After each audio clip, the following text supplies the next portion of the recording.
Welcome to Taking Care of Business on News Talk 1180 KERN for the best in Saturday Talk Radio at 1 o'clock and on 1230 KGEO at 10 o'clock Saturday, and for the best in Wednesday Talk Radio on 1410 KERI, the Christian station. We're now on 1000 KKIM in Albuquerque, New Mexico, and also 3 times a week on the Internet nationwide through knookmedia.com. You can catch any of Clay and my shows for the last 4 years at The Clay and Marty Show. Your host is Clay Koerner, and I'm Marty Pay, and our producer is Greg Held. Hey, Clay, that was a great show last week with Nancy Phillips from Virtual Enterprise. Nancy's doing a heck of a job. Yeah, she is. That's a tough job, and she's been doing it for years. Yeah, and that's great, to see, like you were saying, last week, the caliber of those high school students. I mean, it's very impressive. Hey, these kids wear their pants above their butt. I know. That's nice to see for a change. And then we had fun with Dr. Ivan Eland from the Independent Institute. I like his book, Recarving Rushmore. Yeah, no kidding. Yeah, he had some interesting comments about ranking the presidents.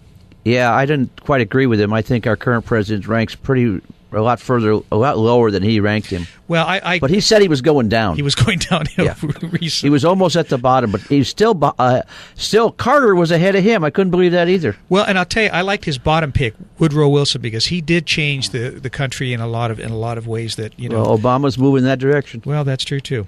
Today we've got a really, really good show. In the second half, we have David Horowitz talking about his new book, The Back Book of the American Left.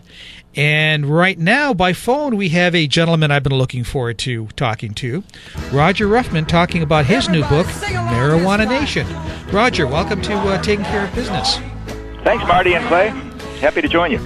So, you've got quite a background. You went to Boston University, University of Michigan, UC Berkeley, and then you ended up teaching at University of Washington.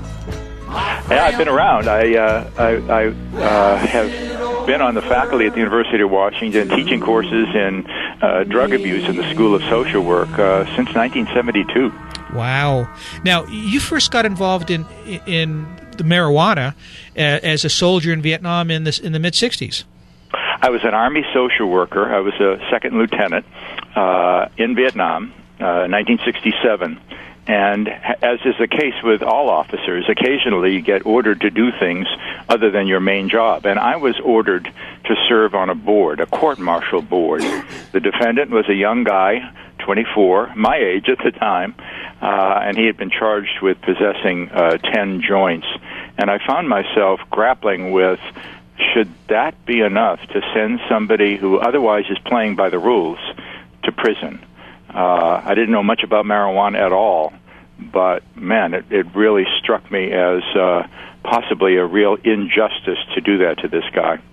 It's when I saw this, Roger, on your website, which I highly recommend. It's a great website. It reminded me of I was in the Marines a couple of years after you, and I remember being stationed in Tennessee, and all of a sudden we're in this barracks, and in walks in, I guess CSI is what they were at the time, and the MPs and the SPs, and they grabbed us, all 80 of us, took us outside, and as they went through everybody's bunks, took posts apart, took wall sockets apart, and they found 2 dealers in there dealing in grass, and they ended up doing jail time.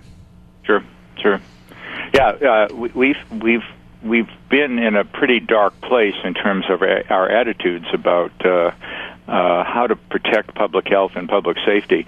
And, frankly, Marty, in some parts of the country, Louisiana comes to mind as one of them, people can do still very, very long prison terms for possessing a small amount of marijuana.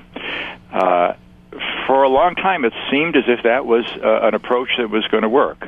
Anybody who was thinking about thinking about possessing marijuana, buying it, would we be deterred by the threat of a heavy prison term?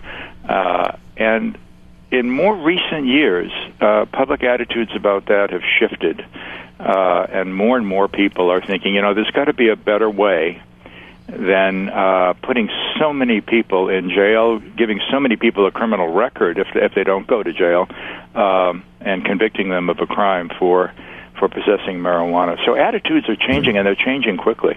Yes, they are. We're having a conversation with Roger Roffman, author of a great new book, Marijuana Nation. Well, Roger, I have to tell you, this is Clay, and I also was in the Army in 65 to 68. Ah, yeah. So we probably had some similar experiences. But my question really is, should marijuana be legal? Yeah. If being legal means simply throwing the doors open and wiping all of the laws off of the books that exist now, I would say no. Marijuana is not harmless. It can be addictive for a substantial minority of people who use it. It can really seriously derail young people who use it heavily during adolescence. It's got other harms for health and safety.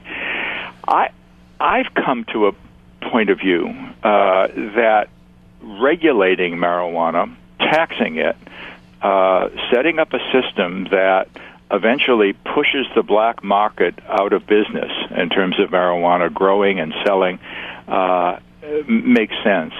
The kind of regulation that I have in mind would tightly limit advertising. It would tightly limit where marijuana retail stores could be located, keep them away from where young people congregate. It would devote a substantial amount of the new revenues from legal sale of marijuana to public education and prevention and treatment. Well, I think we can do a better job, Clay. Even if part of what we're needing to swallow as we think about this is that the cow is really out of the barn. There's not going to be any way that we can eliminate marijuana from our society. It's not going to happen. So how can we coexist with it is the question that I think is relevant and best serve public health and public safety. The question I have, the following question would be, how do we tax it since it's basically a cash crop? And even I think you're in Washington, I believe, but even in Washington, everything has to be done in cash. They don't accept checks. So how do we track it and tax it? Yeah.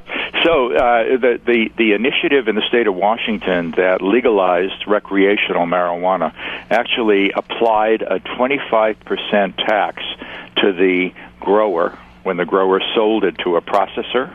The processor is the person who packages it or puts it into foods or edibles or lotions or oils. The processor pays a 25% tax when they sell it to the retailer. The retailer pays a 25% tax when they sell it to the consumer. And those new excise taxes, substantial amount of money, by the way, are going into a marijuana fund in the state government. And portions of that money are being dedicated to prevention and education. You're right about cash, and there are stories in the media from time to time about marijuana retailers walking into the whatever state government office they go to pay their taxes with bags of money. You know, there are legislators, including a congressman from this state, that are trying to get the federal laws changed, so banks don't have to be worried about this. But there is more change that's needed. Yeah, it's kind of goofy how we have these two sets of laws. I've got a client of mine who actually has a warehouse down in Los Angeles where he grows it, and his concern is not the state because it's legal here in California, but his concern is the federals could walk in and create a problem for him and have him in court for the next 6 months. He'd win it, but they'd put him out of business. Yeah. So it's absolutely fascinating, and this whole enterprise, both medical marijuana and recreational marijuana, in the 4 states now that have legalized recreational marijuana, it's all based on an attitude in the Obama administration to prioritize which laws are going to be enforced and which are not. So the Attorney General and the Department of Justice has indicated to the many states, 23 states that have legalized medical marijuana, and to the 4 states that have legalized recreational marijuana, that as long as they abide by state laws, and as long as they prevent diversion of marijuana to young people, and as long as they prevent marijuana being diverted across state lines, that the Obama administration would not prioritize using federal personnel to enforce federal laws within those state boundaries. Now, if a new president comes into the White House and has a different philosophy about this, this tolerance on the part of the federal government could disappear. Yeah, overnight. Yeah, it could. Yeah. When we come back from the break, Roger, I want to talk a little bit about your background as far as the marijuana issue's concerned. Sure. We'll be back in a moment on Taking Care of Business on Koerner Radio News Talk 1180.